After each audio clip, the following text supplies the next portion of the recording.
Ay na.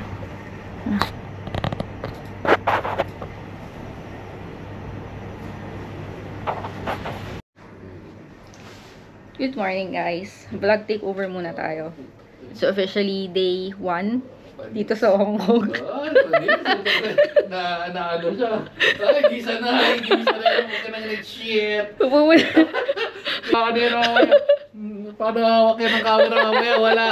Ayan. Huwag ka kasi mong asar. Oh, yan si girl adjective. Wala daw akong adjective siya. Ayan. Ito, officially day 1 pupunta tayo sa grocery store. Kasi huwag nyo na panoorin. Cancel nyo na yung video. Kasi quick trip lang actually to. Di marunong. Apple ko.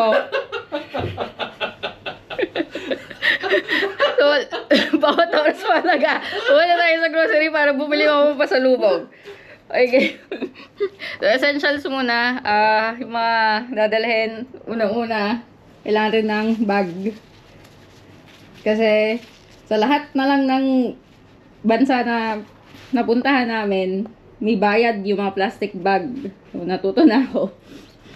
So, magdala ako ng bag, shoulder bag. Ito yung malaking bag para sa mga pinamili. Wallet, tapos pa yung cellphone extra, tsaka cellphone pang mapa. Yun lang. Tapos, sa welcome, 24 hours grocery sa Causeway Bay. Actually, nandito kami sa Causeway Bay area. Kaya, yun, samahan niyo ako. Pakita ko sa iyo yung Hong Kong ng madaling araw. Actually, hindi na madaling araw. 4:43 na eh. So, sino yung inspiration mo sa pag-vlog mo ganyan? Ikaw, kasi walang kakwenta-kwenta pag nag-travel vlog ka eh. Well, ako naman, basta may vlog tayo, men. Ang importante, nakakapag-vlog tayo. Oh. Kasi, papakita ko kina Mama Peggy, kina 50, kina Marga. Ay, hindi ba tayo na, mamaya na lang, mamaya. Yung, basta, yun na yun. So, samahan niyo ako guys. Papakita ko sa inyo, Hong Kong sa umaga. Oh? Morning. So, ito yung hotel lobby. Tapos, pupunta tayo sa welcome, Causeway Bay. Actually, ito nga siya. Pwede na mag-commute papunta doon. Let's go!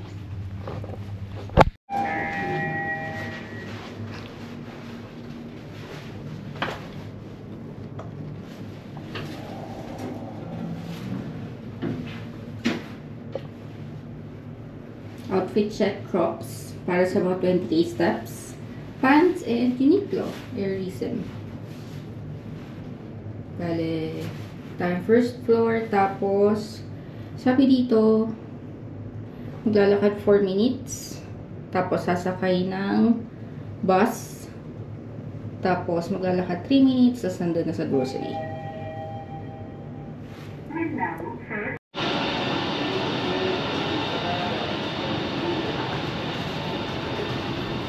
Dahil maaga pa. Patay ko. Escalator nila po. Grabe. Saka daw tayo pababa. Sana hindi na umulan. Kasi kanina paglabas ko umuulan ko eh. Medyo maulan yun sa mga. Ulan pa ba? Ulan check. Ambon. Wait lang. Papayang lang tayo guys. Papayang lang tayo saglit. Kasi medyo maambon. So mukhang medyo maaga-aga yung walk trip natin guys. Kasi kanina nakalagay pwede ako mag-bus. Yun pala mali yung location na map ko or na pin ko sa maps. Sarado pa yung branch na yon. So pinalitan ko siya nung welcome grocery store na open 24 hours. Tapos, sabi dito ay maglalakad tayo ng 10 minutes. So, as a ligawin person, actually hindi ligawin na, madali talaga akong maligaw. Hindi dahil sa mapa, baka kung saan na ako napunta. So, samahan nyo akong maglakad. Tara na, let's go. Ito ang Times Square building. Medyo maulan guys. So, sabi dito ay Lakad ng 1 minute. Diretso, tapos turn left. So, maulan, nakakatamad lumabas. Pero kasi, mabilis na kasing trip to eh. So, kung hindi ko gagawin to ngayon, wala nang time mamaya. Kasi mamaya, gala naman sa mga tourist attractions. So, ngayon ako bibili ng mga pampasalubong na mga snacks. Kasi mas mura talaga bumili sa grocery store kaysa sa mga tourist spots sa store. So, let's go!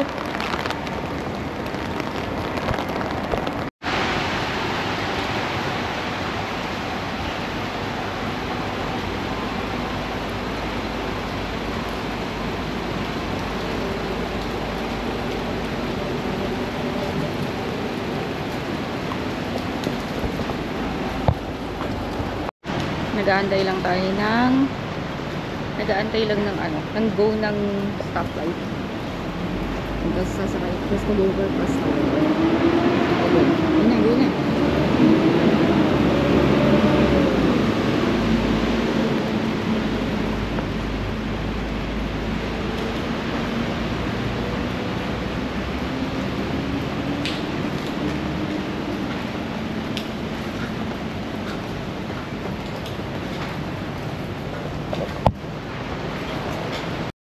So, ito siya ngayon. Ito ang ating struggle every time na nasa ibang bansa. Kasi, hagdan is life.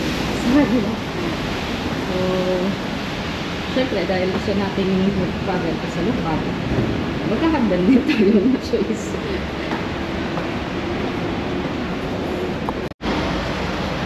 So, time is 5 a.m.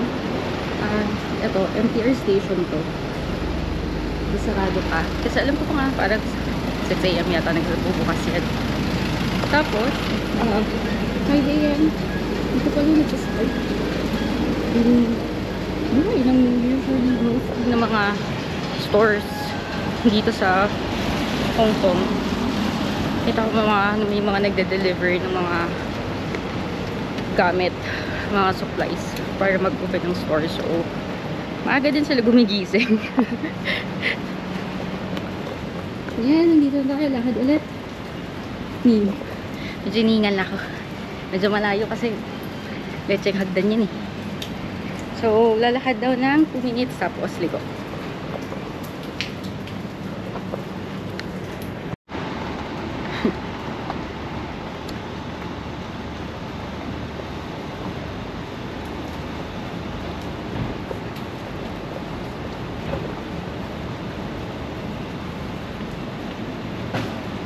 Ayun, parang ngayon pala sila nagdodeliver ng mga pag-deliver. Stores.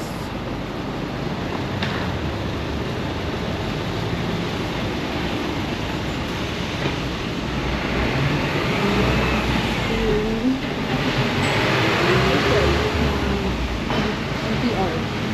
Hindi siya MRT dito. Hindi siya MRT yung tawag dito, MTR. Ewan ko anong meaning nun. Basta MTR siya. So, lakad pa ulit. So, sabi dito, hindi yata kita. So, sabi dito, sa East Point Road daw. Ito yung East Point Road. So, dito tayo. Liko.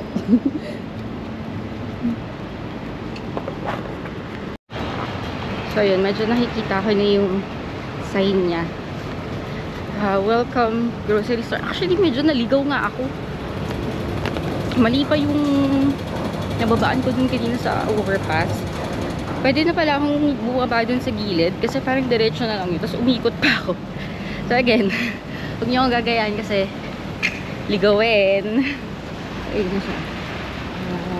Welcome. Open 24 hours. Actually, sa Taiwan, yung pinangpasalubog namin. So, welcome ko rin siya binili. Open 24 hours din yung welcome sa Taiwan. So, okay na, dito na lang din bumili ulit. Uy! So, dito, H&M. Yung welcome, tapos bunda dun sa dulo doon, may Sephora. So, yun naman. Pupuntahan din natin yung Sephora na yan. So, ito na siya. Welcome. So, hindi kita. Hindi. Ayan. Welcome. Open 24 hours. So, sana bukas ba? Mukhang sarado ang hayop. Hindi, bukas. So, let's go.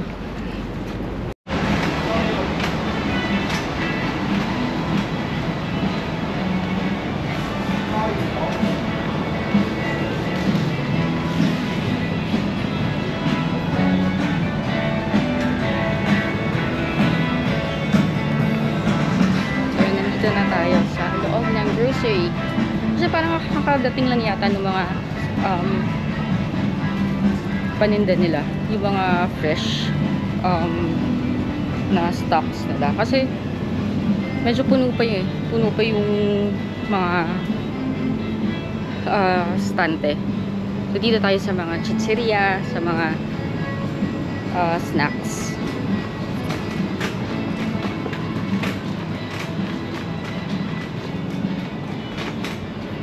Actually, nagre-replenish pa sila ng mga paninda.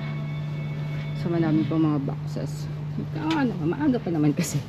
Hindi ko magbulugrocery na madaling araw. So, let's see kung ano yung mabibili natin ng mga snacks na dito lang sa Hong Kong. Mabibili, na hindi nabibili sa Pilipinas.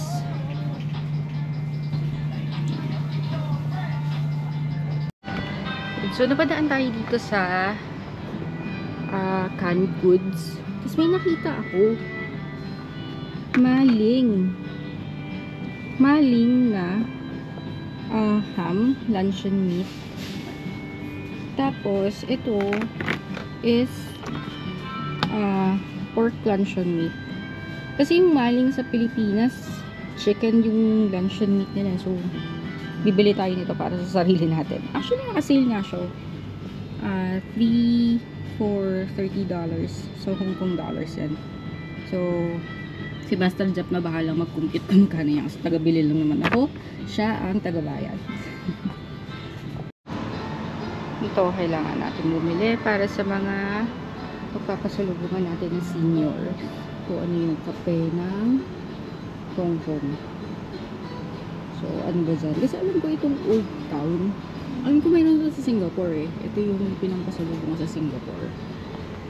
So, ito siguro. Kopi o kosong. Or, ito. Ito. 2,460. So, ito siguro nakasale. 2,460. Ito na lang siguro. So, ito, may nakita ako dito. Starbucks Nespresso pods. So, meron akong Nespresso sa bahay. Hindi ko na nagagamit. Or, hindi ko ginagamit kasi wala lang. Hindi ko na nagagamit. So, parang feeling ko ito na yung time para magbalik na tayo sa Nespresso pods. So, ang presyo niya ay naka-promo siya. 4 for 124. Tapos, kinocompute ko. So, magagalit na naman to si Jack kasi sabi niya kung pupunta daw sa ibang bansa, wag na mag-convert kasi hindi mo siya mai-enjoy. Pero kasi, peso yung kinikita namin eh. So, kailangan namin mag-convert. Or kailangan ko mag-convert. So, 894 apat. Not bad. Kasi isang ganyan sa Pilipinas parang nasa 400, 500. Depende sa klase. So, kuha rin tayo. Kuha tayo. Ba't ba flavor? Sunny Day. Ito decaf. Kailangan ko rin itong decaf. Decaf. Tapos, ito siguro quiet place. Kasi yung ano na tayo, yung pang yung pang regular coffee machine masarap. Tapos, try natin yung creamy vanilla. So, ito dito, mayroong mga treats.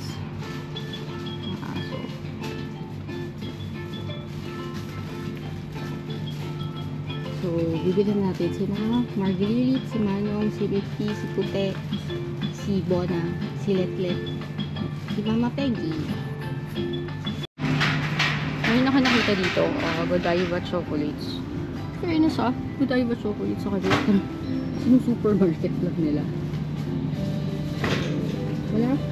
Wala kasi ako, wala akong alam na store ng Godiva sa Pilipinas. Bili tayo. Kahit mahal. Bili pa rin tayo. So, may nakita pa ako dito. Ito. Lind Dubai Style Chocolate. Actually, sinahanap ko to dati sa Singapore. Kasi, yung nag-iisang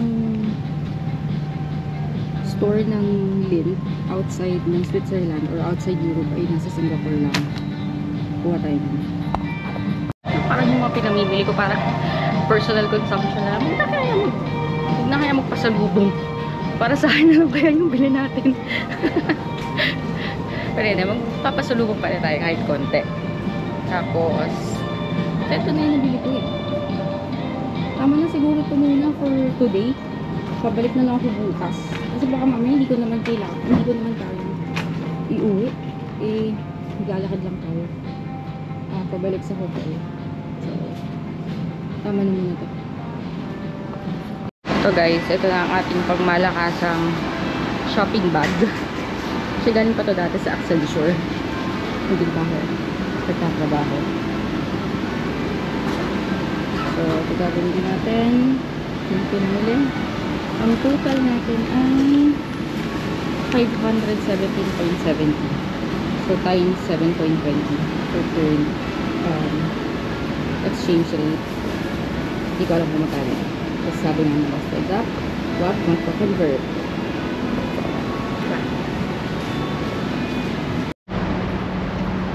So yun, tapos na tayo mamili. Ito na yung bag natin. Medyo kaya pa. Kasi natuto na ako sa Taiwan. Nung nag-grocery kasi ako sa Taiwan, nung pampasalubong. At dami kong binili. Hindi ko na anticipate na maglalakad rin pala ako pauwi. So, hirap ako.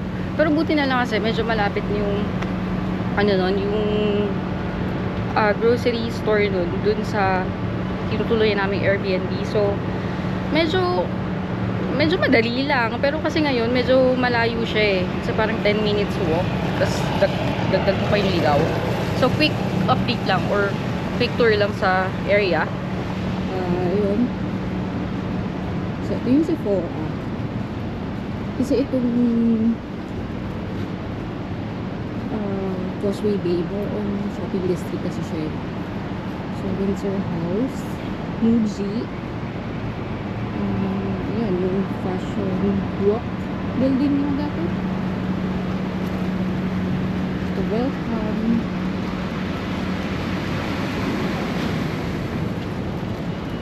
Actually, umuulan pa rin eh.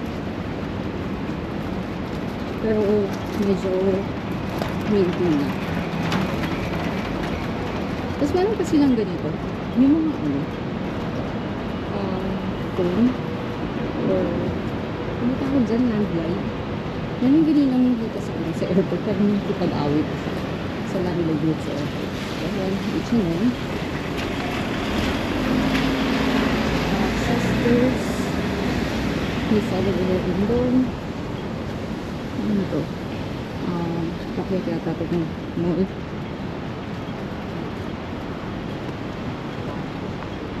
Yung jeans.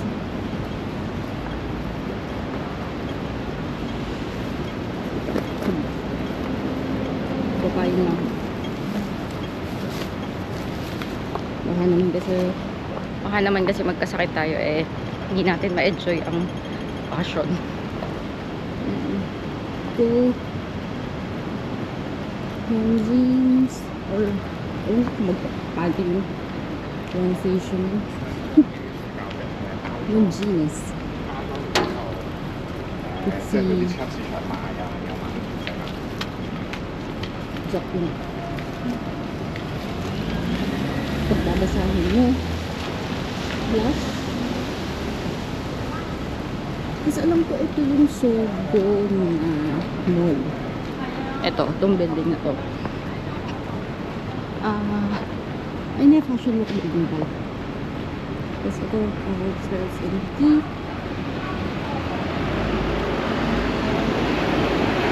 Tapos ayun, yung bus nila dito ay double decker up and down. Tapos bukas na yung MTR station. So, lakad lang ulit pa uwi. So, yun na nga guys. Ito, tama. Ito yung Sogo. Ito na yung Sogo na mall. Kung sa Pilipinas, yung Sogo ay motel. Dito siya ay mall.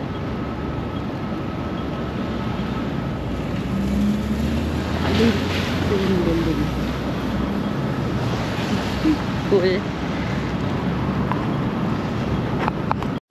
Ito yung neighborhood. Sogo na mall. Yung sa loob ng Dior. Bukas sila 10 a.m. to 10 p.m. So, ulit.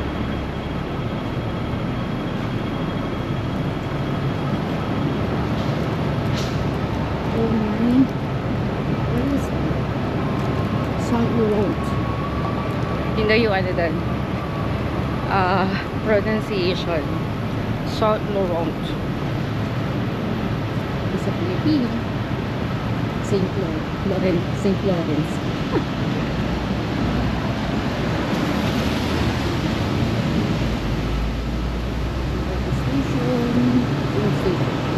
Causeway Bay Station. Kasi ang laki. Ang laki nitong Causeway Bay Station kasi meron din tong exit dun sa Times Square.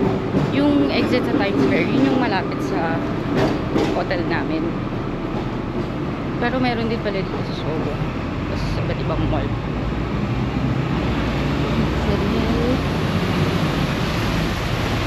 Ito.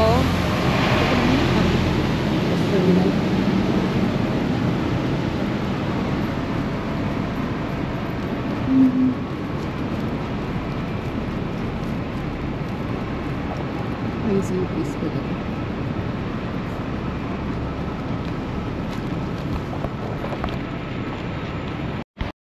Ito na naman, maghahagdan na naman tayo. Actually, sinerch ko kanina kung meron transport or paano mo commute o pabalik sa hotel. Kasi ayoko naman dumaan dito sa hagdan. Kaso wala. Maglalakad talaga. So, no choice. Sarado pa rin yung mga escalators. Hagdan din na naman tayo. Ay, pagod.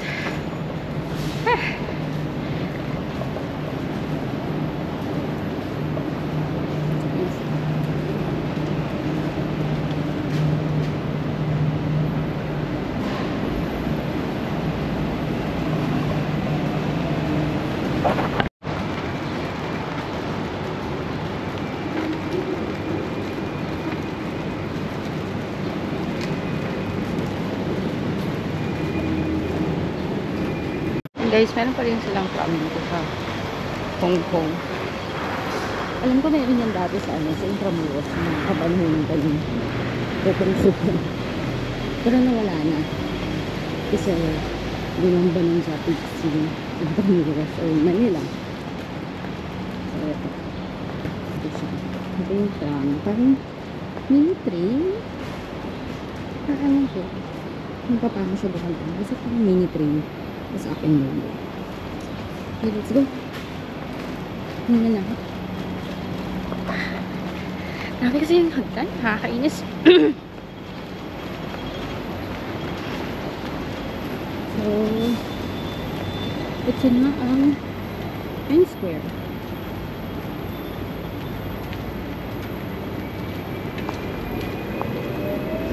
Galan natin ang goal.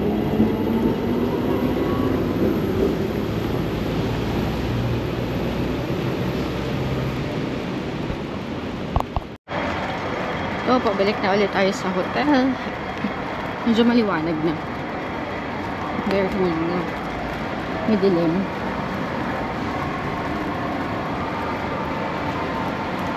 Ito umuulan pa din.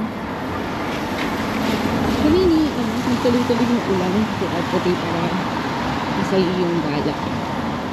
Kung may dala rin naman kaming raincoat, so okay lang. Pero mas masaya pa rin kapag bumata ko. Hindi umuulan. May na hotel. Pagdating sa room, papakita ko kung ano na pinabili ko.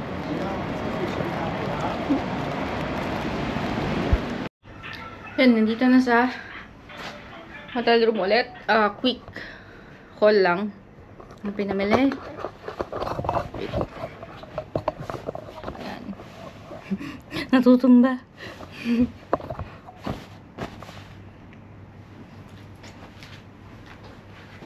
Bakit ba yan? Ano to? Ano malayo? Lapit ko. Wait lang.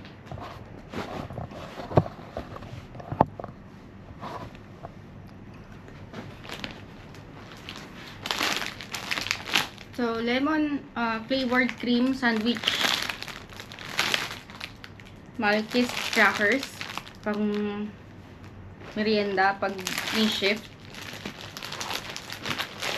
Mali naka-promo to 2 for something. Kung matatandaan kung magkano ba sa naka-promo siya. Parang buy one take one. Tapos, itong coffee, buy one take one din. Ano po pala siya? QCC coffee. Pero kasi, in-check yung pangalan. So, pag in-check, wala sa Pilipinas, bibili natin. Tapos, yung Godiva na chocolate for personal consumption. Yung Nespresso pods. Kasi may isa. Dapat to